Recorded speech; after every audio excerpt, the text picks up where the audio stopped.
It's been a while since I recorded one of these videos. Back in October, I did a presentation which I called The Good, the Bad, and the Non-Religion, the public rhetoric of the good-bad religion distinction in academic non-religion studies. And I thought it would make for another good video. What's the point in doing these things unless we mix it up a little bit and disseminate it? So what am I talking about here?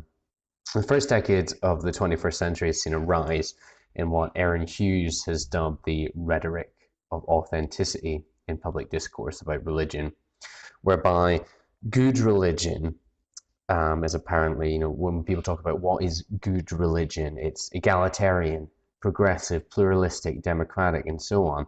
And this is constructed as the real or the authentic version of what religion is or what it should be.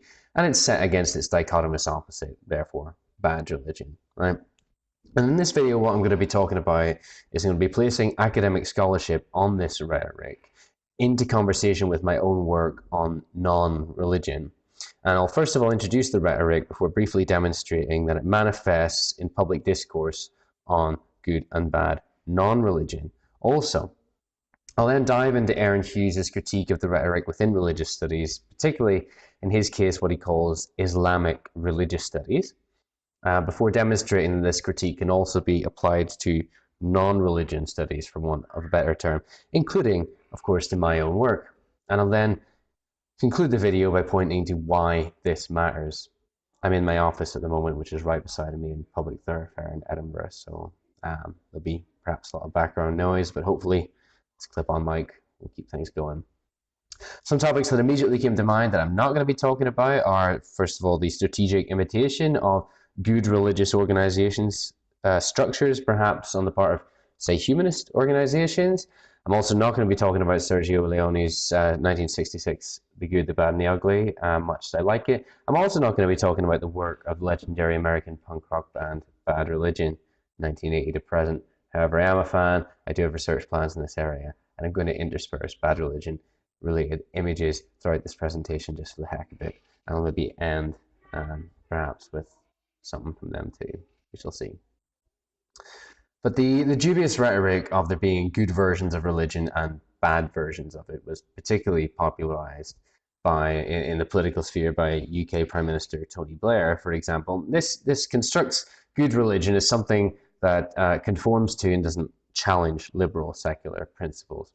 And a recent example of this rhetoric would be the successor to Tony Blair's neoliberal ideology, another former UK Prime Minister, David Cameron, speaking on ISIS. So let's watch this video here. Who was taken, held and brutally murdered at the hands of ISIL sums up what this organization stands for. They are killing and slaughtering thousands of people, Muslims, Christians, minorities across Iraq and Syria. They boast of their brutality. They claim to do this in the name of Islam. That is nonsense. Islam is a religion of peace. They are not Muslims, they are monsters. So we can see this rhetoric in the work of philosophers such as Rawls and Habermas, and even inverted in the writings of some prominent atheists such as Sam Harris. And it's not just Islam, of course. Think of the recent gay cake scandal in Northern Ireland, or concerns about new religious movements or cults and so on. And this might be understandable, of course, but it's hardly a neutral or agenda-free notion, as we should all be aware. Religion is neither intrinsically good or bad, but it's instrumental in cultivating or enforcing specific types of behavior and practices, regardless of the moral value of such behaviors and practices, as Jennifer L. argues. But in the dominant discourse, however, bad religion here is the enemy of tolerance, which in official media and media constructions is a British value, again in a UK context. As T.S. Helm has argued, the construction of religion, particular religions or religious practices, as problematic gives us important clues about the struggles to define regional, national, local, and individual identity. Every version of an other, wherever it is found, is also a construction of the self. Hence, for example, every European version of Islam, wherever it is found, is also a construction of Europe. Defining social problems and their solutions then becomes a question of power. Who gets to define bad and good religion? And this is an especially pertinent question in a time where religion is increasingly co-opted by governments for welfare and diversity management purposes. Now, in my own empirical work and that of others, it appears that tactical declarations of indifference are common among the UK populace in the face of the pervasive, powerful, and strategic discourse of moderation that demonizes those who end up taking religion too seriously, those who exhibit bad religion. A discourse that encourages the British population to keep quiet on the subject unless they're formally prompted about it, and discourages the open expression of religion in many public arenas. Now, it's worth acknowledging that this discourse that extols moderation concerning questions of religion in interpersonal interactions and demonizes militancy or extremism is also evident in discourse on atheism, non-religion, and so on. It's become a common theme within, say, contemporary theological critiques to castigate contemporary atheism for its non-philosophical nature. For example, according to Alvin Plantinga, many of Dawkins' arguments would receive a failing grade in a sophomore philosophy class, and it seems that certain critics almost lament that this form of atheism is not up to the standards set by Feuerbach and Marx, Schopenhauer, Nietzsche, and so on. That's our friend Reza Aslan there. But it's also common to encounter this discourse in the identity politics of atheists themselves. One frequently hears phrases such as, "I'm definitely not a fundamentalist," or "I'm an atheist, but I'm not a Dawkins atheist." For example, let's see what this internet atheist, Aeolus, has to say. Hi, my name is Aeolus, aka your favorite atheist. So listen up, man. There's something that I've been seeing, and it's really disappointing me, man. And I know if it's getting to me, it's getting to other people as well. And that thing that I'm seeing is atheists being way too damn hostile, man. And I know they're doing it to me. They're going to do it to me anyway. They're going to troll me. Atheists are nitpicky. They watch a whole 10-minute video and point out one thing that they didn't like instead of telling you anything that they did like and being supportive. We already know this. We already know that the community is like that. If you didn't know, well, now you know. So that's just one example there. I could have found many, but one finds similar reservations in the UK media, where some versions of atheism and secularism are conceptualized as unwanted or as potential threats to society. And this is, as Knott, Poole, and Terra argue, a relatively recent phenomenon, as back in the early 1980s, for example, again in a UK context, atheism and secularism weren't seen as a threat or enemy of the churches. And this is a point that's worth remembering. But turning to the rhetoric within the academic study of religion, here I'm going to be relying heavily on Aaron Hughes's assessment in Islam and the Tyranny of Authenticity, an inquiry into disciplinary apologetics and self-deception. But this scans well with the work of many in the critical study of religion, including those who met at a workshop on this topic in Bonn in 2017. And in this book, Hughes examines the work of scholars such as Sherman Jackson, Amina Wadud, Ingrid Mattson, Keisha Ali, Jonathan Brown, to argue that the Islam of Boko Haram and ISIS and so on conflicted with what these Western scholars believed to be the authentic version of the religion, one that was, for example, liberal, inclusive, pluralist, feminist, gay-friendly, and so on, that they had largely created in their own pluralist image. And he describes the good or authentic Islam that these and other scholars manufacture as a set of noble lies, in the sense that they seek to provide Islam with a series of benevolent attributes in order to counter what amounts to real hostility against this religion in the West. And understandable as this might be, in their desire to create a progressive Islam here, scholars in secular university settings have, according to Hughes, done what they accuse their critics of. They produce a one-sided version of the religion to score a political point. And using These scholars as exemplars, he then goes on to draw on the critiques of Talal Asad, Tim Fitzgerald, Tomoko Matazawa, and others, and he argues that whether we like it or not, much of what passes as religious studies is predominantly a theological or perhaps a crypto-theological endeavor in terms of its overwhelming desire to articulate as opposed to query truth claims on behalf of the various religions of the globe. And the result here is what he calls little more than a form of liberal ecumenicism in which all religions are assumed to contribute to the benefit and betterment of human civilization. And he concludes that for the scholars he critiques, religion, or at least good religion, is something real and is supposed to be based on equality, justice, pluralism, and so on. But in holding this position, however, scholars of Islamic religious studies inadvertently maintain a host of Christian assumptions that reflect the all too Christian heritage of the term religion. Now, the past few decades have also seen a marked rise in the number of individuals choosing not to self-identify as religious across the globe, and a related rise in academic studies of what it might mean to be other than religious, and a burgeoning body of substantive studies mapping and theorizing the beliefs, practices, identifications, values, and social contexts of these non-religious populations. The case that's made for these substantive studies is that there was, until relatively recently, a dearth of research on non-religious populations, and that much of the early research that mentions them includes them as a comparison group, a statistical outlier, or an afterthought, or indeed perhaps as a problem to be dealt with. Why are there all these non-religious people?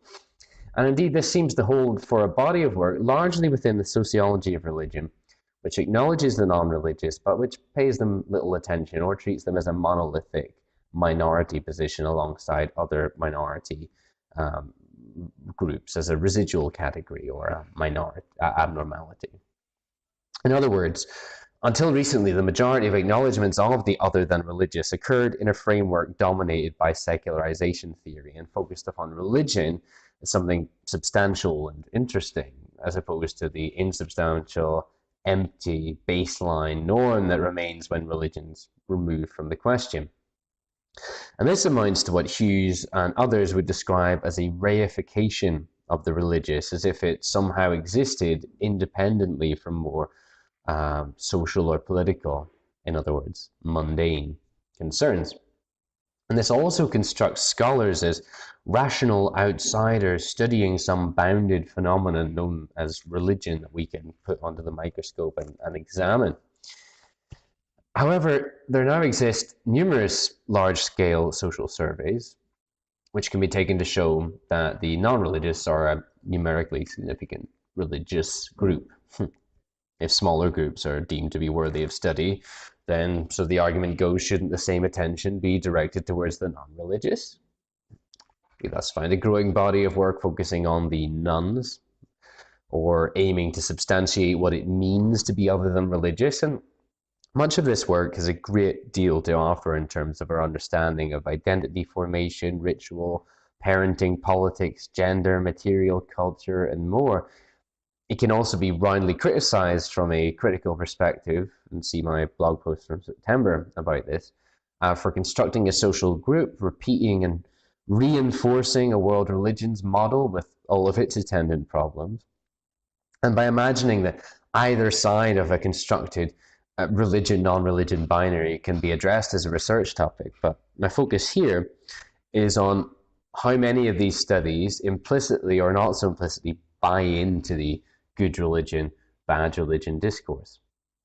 And these substantive studies of non-religion are in many ways a logical progression of a broader move away from secularization theory within the academic study of religion, or even of its reversal, and the attendant radical particularism that comes in the form of lived religion and related tiresome concepts that have overtaken the study of religion in recent years that privilege experience over praxis. And this relatively recent move to acknowledge and theorize religion in the lives of individuals as opposed to exclusively in the systematic theologies of male elites was certainly a welcome and necessary move for the field. All too often, however, the focus results in a loss of an external vantage point and the reification of one particular aspect of religion as being somehow more authentic or more real than others, such as history, tradition, theology, and institution. Now, turning to the dust jacket of my colleague and friend Lois Lee is important, recognizing the non-religious as an example. We see Grace Davey commenting that the book recognizes non-religious experience as a lived and above all social reality rather than a reasoned and individualized epistemology. While this is all well and good, here we have the same dominant trope which is evident throughout substantive studies of non-religion, which seems to privilege lived non-religion, non-religious experience, and so on as the good or authentic non-religion, whilst rejecting or denigrating the textual, intellectual, discursive, individual, theoretical, and so on as being bad or inauthentic. The rhetoric, thus, I would say, is the same despite the added non. And furthermore, as with Islamic religious studies, substantive studies of the non-religious are frequently constructed as positive interventions to counteract negative stereotypes. Indeed, within the social science of religion, constructions of the non-religious have oftentimes been biased and derogatory, and it's not uncommon to find non-religious people castigated for believing anything rather than nothing, or for holding nothing to be sacred or holy. Think again of the trope of the angry atheist or the militant secularist, for example. Here's crotchety old Mr. Gruff. So thus, we end up with scholars such as Phil Zuckerman arguing in 2008's Society Without God that religion is not a necessary ingredient for a healthy, peaceful, prosperous, and deeply good society, and selling 2012's Faith No More as finding that apostates are not the cliche of the angry, nihilistic atheist, but are life-affirming, courageous, highly intelligent and inquisitive, and deeply moral. My most recent and final example is Callum Brown's Becoming Atheist, Humanism in the Secular West from 2017. And here, Callum sees his book as contributing to a shift from culture and statistics to personal testimonies and swinging the secularization story of the late 20th and early 21st centuries from one of subtraction to one of addition to the millions of people of a new ethical Western world who have discovered themselves to be good without God. He argues that the sine qua non of this, in other words, his study, is that becoming atheist has all the potential of being a life-enhancing transformation. He sees himself as embattled against faith-informed studies and outlines how his book studies atheism in itself, doesn't regard the loss of religion as a catastrophe for either the individual or society, and approaches atheism as a positivity, as an enhancement of the individual's sense of their self. Apparently, audiences of Christians can be incredulous when presented with evidence of the high moral standards of atheists, treating various examples with skeptical guffaws. Now, I'm not denying in any way that this is the case, yet the strength with which Brown here defends the moral cosmos of the non-believer surrounding, for example, gay rights, feminism, and so on, which he says has been under construction through individuals making decisions which, with surprising speed, have been or are in the process of being adopted in most Western nations, is telling. I agree that when looking at the majority of non-religious, you don't identify with labels. Quote, being labelless is not being valueless. But here we have the key conflation. Good religion equals values. So too, therefore, for good non-religion, good humanism, good atheism. The point is that the persistent academic effort to demonstrate that atheism, agnosticism, non-religion, etc. are good, proper, and authentic ends up mirroring, reproducing, and tacitly endorsing the similarly problematic academic discourse on good, proper, and authentic religion. So why does this matter? Well, to return to Jennifer Isle, she says that people who do bad things with God on their side are not doing religion wrongly, since religion is neither more nor less moral than any other type of human activity. Competition over authority, negotiations of power, Identity formation, ideologies, and all other aspects of human activities that make up society are also constituent features of what we call religion. So too for those who are doing not being religious.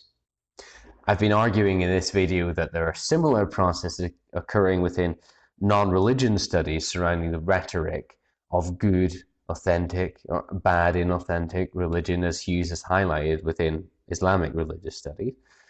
And this matters, first of all, it matters because scholars in both subfields inadvertently maintain a host of Christian assumptions that reflect the all too Christian heritage of the term religion.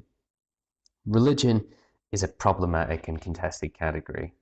It's implicated in its own particular history, it's bound up with discourses of power and the dynamics of modernity. And tendencies to conflate religion with Protestant Christianity have been utilized to justify imperialism and colonialism, just as recent constructions of religion as irrational are a convenient way to justify killing enemies that we can successfully label as being irrationally religious. Many studies of non-religion are thus also bound up in this colonial encounter in the use of Christianity as the ideal type and in claims to in-group superiority, in cultural chauvinism, and so on. And if this seems quite abstract, then the second reason why this matters is quite concrete. The tacit participation of non-religion studies in the machinations of the nation, the neoliberal nation state. Linda Woodhead has described a situation in the contemporary UK where religion is positioned, represented, and actively constructed as a minority interest in politics, media, state services, education, professional bodies, and so on, with the effect being to maintain religion's minority status by regulation, opposition, exclusion, and silencing. Indeed, it seems that only the liberal secular nation state and its agents have the right to decide what is and what is not genuine religion. Good religion, Fitzgerald argues, stays out of politics. Bad religion takes a critical stand against liberal categories and is therefore fanatical. Good religion can also be conceptualized as a resource that can be co-opted by the state for its own ends and also utilized by social actors in their interactions with the state. Think, for example, of David Cameron's short-lived Big Society agenda in the UK.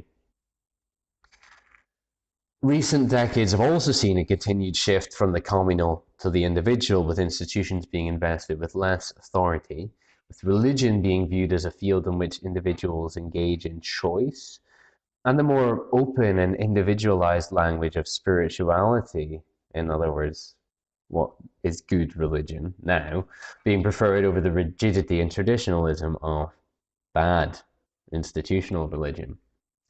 Thus, demonizing the bad can be seen as a way of supporting the neoliberal individualized system. As Daniel Pals has noted on the contemporary relevance of Marx, in modern industrial society, capitalist owners needed a huge pool of movable workers, people with few ties beyond their immediate family and no claim to social privilege or status. Should we be shocked then that in the present era the moral watchwords are individual freedom and social equality? Modern philosophers and theologians promote these new moral values because they serve the new economy. And thus, in my closing admonition here, we can substitute any combination of religious or non-religious identifications for religion, Islam, Islamic, or Muslim in this following quotation from Hughes. As scholars of religion or non-religion, it is our job to discuss the rhetoric of authenticity, not what or whose Islam is more authentic. Teaching at public universities, it's not up to us to create good religion and differentiate from so-called bad religion, even though many students and others may want us to. We need to conceptualize and explain, not adjudicate and deprive. The moment we, as scholars of religion, atheism, indifference, etc. Say what gets to count as an authentically atheist act, practice, or belief.